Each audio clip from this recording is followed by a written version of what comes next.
حضرت فضیل بن عیاض رحمۃ اللہ علیہ ڈاکو تھے، اور نرے ڈاکو نہیں تھے، ڈاکوؤں کے سردار تھے۔ تو ارشاد فرماتے ہیں کہ میرا طریقہ یہ تھا کہ میں ایک پورے قافلے کی صورت میں حملہ کرتا تھا تو لوگ ڈرا کرتے تھے اگر کہ فضیل بن عیاض کے ڈاکوؤں نے حملہ کیا تو پھر نہیں بچتے۔ ایک دن گزر رہا تھا تو ایک قاری صاحب آیت پڑھ رہے تھے، لا تقنطوا من رحمت اللہ، اللہ کی رحمت سے کبھی نا امید نہ ہونا، ان اللہ یغفر الذنوب جمیعا، بے شک وہ سارے ہی گناہ معاف کر دے گا۔ آپ فرماتے ہیں میرے دل میں بات اثر کر گئی، ماننا ہے نا۔ جس نے نہیں ماننا اس نے 6666 آیتوں کا ترجمہ پڑھ کے بھی توجہ نہیں کرنی۔ آپ ارادہ کریں نا، آپ اپنی دل کی زمین کو زرخیز بنائیں۔ فرماتے ہیں میں فوراً وہ آیت سنی تو میں رویا، اور میں وہ حافظ صاحب کے پاس چلا گیا، ان سے اجازت لی، ان کے کمرے میں داخل ہوا۔ میں نے کہا آپ نے ابھی آیت پڑھی ہے کہ اللہ سارے گناہ معاف کر دے گا؟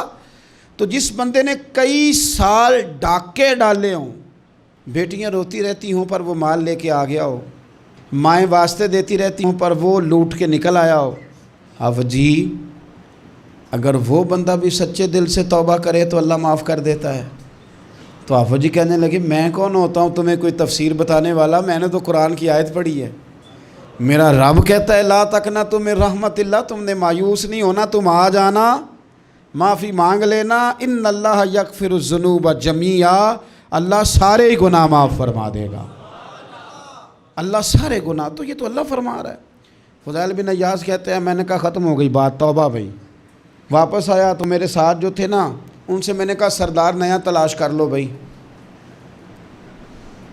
اب ارادے بدل گئے، پروگرام کچھ اور ہو گیا۔ اب تو لوگ ہمیں تانے دیں گے، اب تو لوگ باتیں کریں گے کہ اوتھے کی لین جانا ہے۔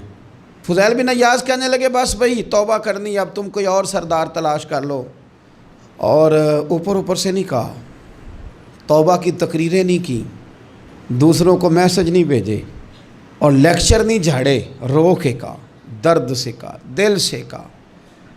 تو وہ جو باقی کے تھے نا ان پر سردار کی بات کا اثر ہوا، کہنے لگے سردار ہم نے سردار نیا نہیں ڈھونڈنا، اگر چوریاں مل کے کی ہیں تو اب تو اس طرح تو نہ کر، توبہ بھی مل کے ہی کریں گے، اب اللہ بھی مل کے ہی کریں گے، اب بس تو اگر ادھر جائے گا تو ہم بھی تو جائیں گے نا۔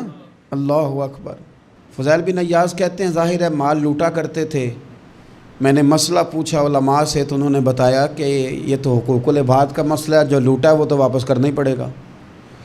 اب میں نے وہ پیسے جمع کیے، اب سارے تو میرے پاس تھے نہیں، جتنے میں دے رہا تھا دیے، جو کھا چکا تھا وہ رہ گئے، ایک یہودی کے پیسے رہ گئے، اس کے گھر چلا گیا۔ میں نے جا کے اسے کہا میاں میں نے کر لیا توبہ، اور میں وہ فضیل بن عیاض ڈاکو ہوں جس کے تیرے گھر سے اتنا مال لوٹا تھا، میرے پاس پیسے کوئی نہیں، وہ پیسے لگ گئے، اب تو اس طرح کر مجھے معاف کر دے۔ وہ کہنے لگا نا جناب، یہ بھی کبھی کبھی ہوتا ہے، لوگ نا شرافت کو بزدلی سمجھ لیتے ہیں۔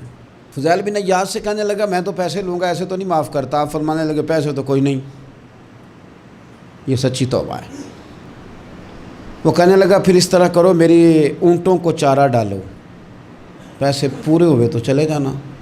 کل ڈاکو تھے، ابھی وہ تلوار چلانی آتی ہے، نیزہ چلانا آتا ہے، ڈٹنا آتا ہے، اعصاب مضبوط ہیں، مسئلہ کوئی نہیں، لیکن توبہ سچی کی ہے نا، یہ سچی توبہ والے لوگوں کا طریقہ ہے۔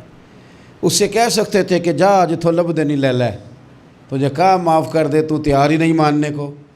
حضرت فضیل بن عیاض کہنے لگے اگر اونٹوں کو چارہ ڈالنے سے تو معافی دیتا ہے نا تو میں تیرے اونٹوں کو چارہ ڈالنے کو بھی تیار ہوں۔ کیونکہ راضی اللہ کو کرنا ہے، اپنے ضمیر سے بوجھ اتارنا ہے، بندوں کے سامنے سرخرو نہیں ہونا، اللہ کے حضور ہونا ہے۔ توبہ کا مطلب ہے رب کی بارگاہ میں سرخرو ہونا، بندوں کے سامنے نہیں۔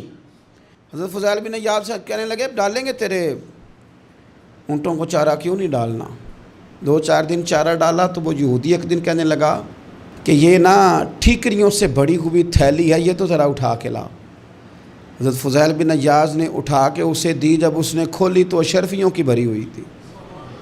تو آپ فرمانے لگے تو کہہ رہا تھا ٹھیکریاں اٹھا کے لا۔ کہنے لگا میں تورات بڑی پڑھتا ہوں، عالم ہوں، میں نے تورات میں پڑھا تھا کہ مسلمان جب سچی توبہ کر لیں گے نا تو رب ٹھیکریوں کو بھی سونا بنا دیا کرے گا، پھر یہ مٹی کے ڈھیلے اشرفیاں بنا کریں گے۔ تو میں نا تیری توبہ چیک کر رہا تھا، یہ اس میں میں نے روڑے بڑے ہوئے تھے، لیکن تو اٹھا کے لایا تو تیری توبہ بھی سچی ہے اور تمہارا دین بھی سچا ہے۔